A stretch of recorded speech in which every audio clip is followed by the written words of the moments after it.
I'd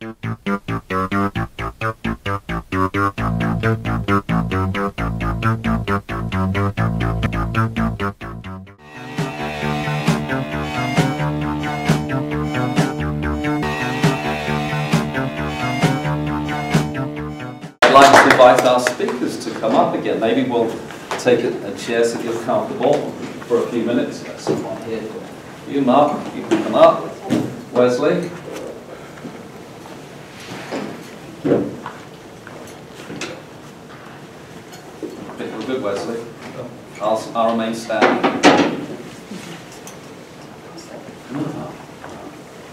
Well, again, please let's give them a round of applause. I'm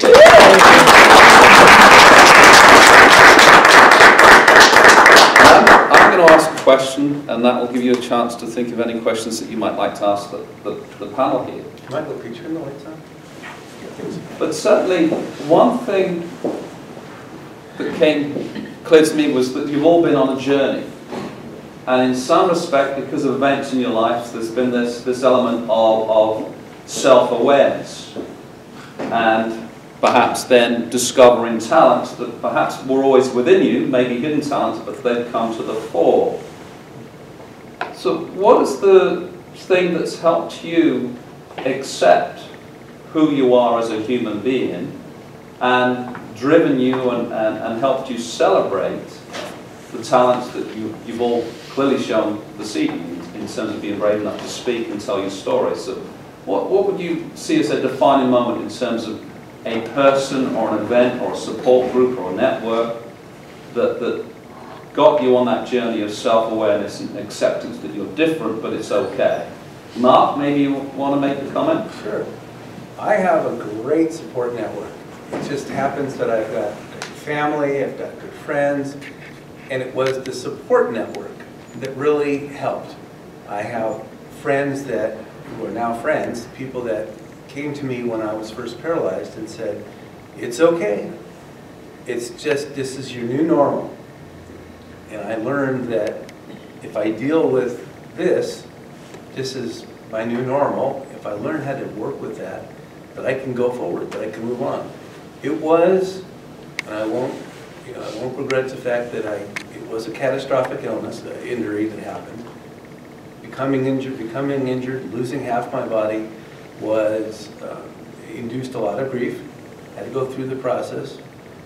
It took a while, it took probably 5 years maybe, before I was able to accept where I am and what I'm doing right now.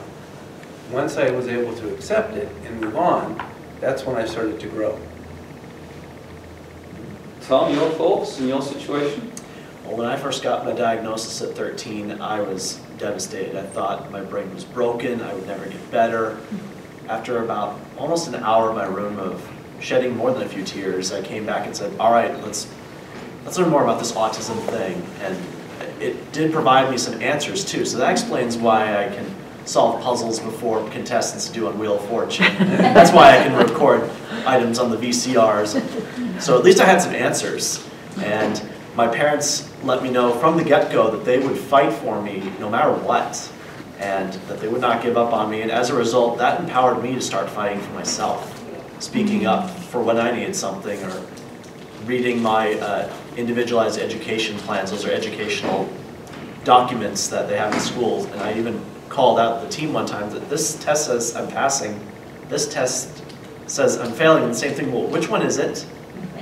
So, because there are so many young people out there that don't have a diagnosis, if they're looking for something to call it, or have some kind of answer, or some kind of explanation. And it's like going around in the dark, not knowing what's next, or where to go from there. So, at least having some answers, and knowing I had a support system, starting with the family, really laid the groundwork for my success.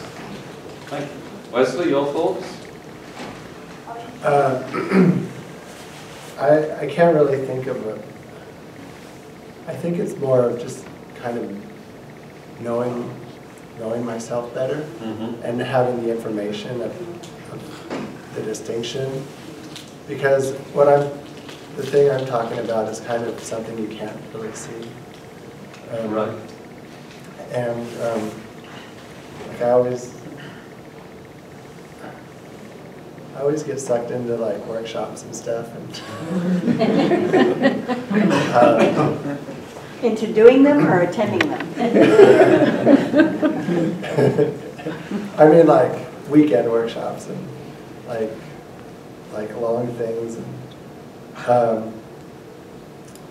I just want. Well, for instance, your friends know that you're an introvert, I presume, to some extent, in terms, again, awareness, self-awareness, and awareness of your friends. How do they respond to that when you say you want alone time? Oh, they already expect it. I guess I try to, in the past, I've been trying to pretend to other people that I was someone else. So when I don't feel good about it, then it just, there's something that seems like it's wrong. Brandy, your thoughts? Because certainly from your story, your personal experiences then translated into a reality for you in terms of, hey, I can do something.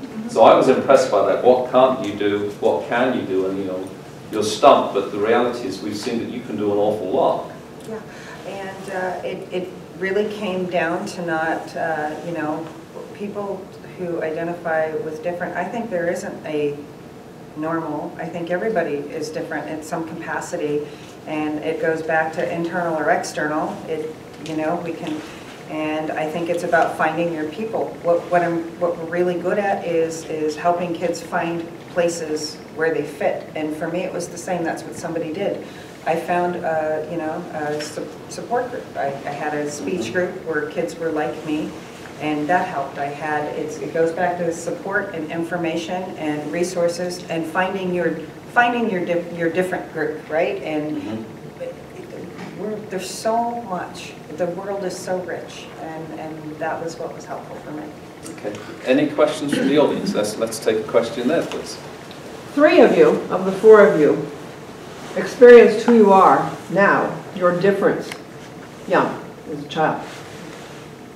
Can you state what your parents could have done earlier to make your comfort or your establishing who you are better?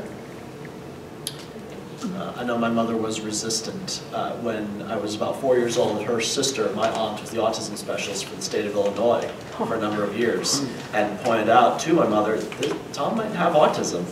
She's like, "How dare you accuse my son of..." So being more receptive, or at least open to the possibility of something you may not necessarily want to hear, may have made for a better outcome for me. Randy? I was going to say, shine the light on untapped strengths and validate, and let them just, it's very hard to be a parent in this capacity, and it's one of the things I work at all the time with families is when you listen to your child, try to take off the evaluative hat.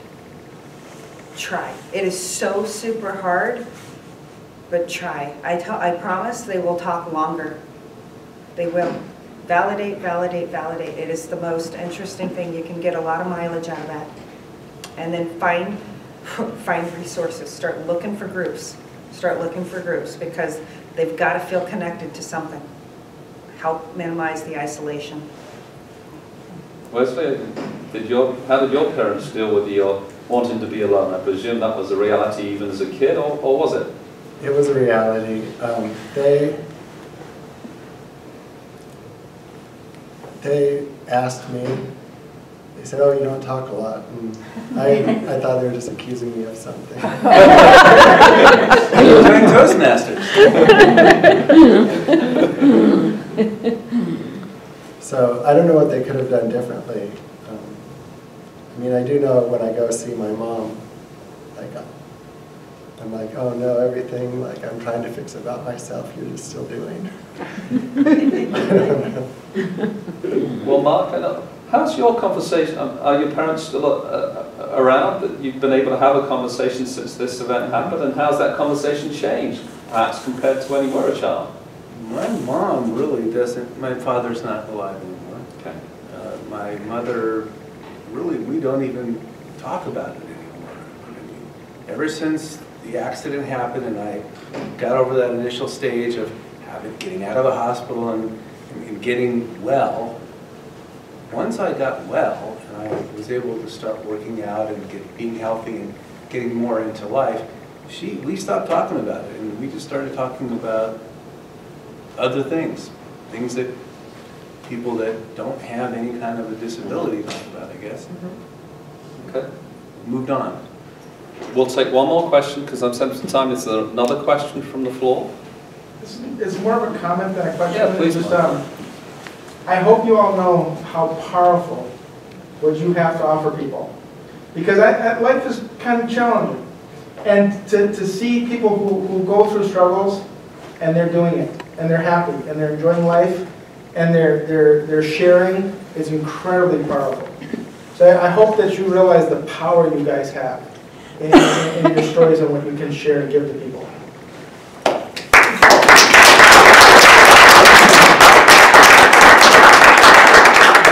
Well, with that, I'd like to make one final comment. Brandy, if you're not a member of Toastmasters, you should definitely become one because you are a wonderful speaker and you would be a wonderful compliment to these other Toastmasters. So we'd love you to perhaps come on. And there was the pitch. I'd like to thank all of you so much for coming along this evening. Please give these wonderful people another round of applause.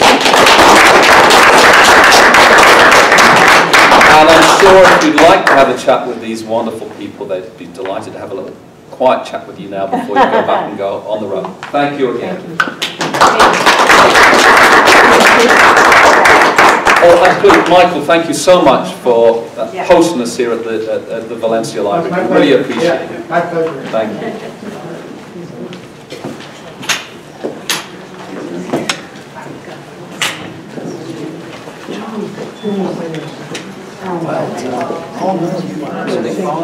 Well,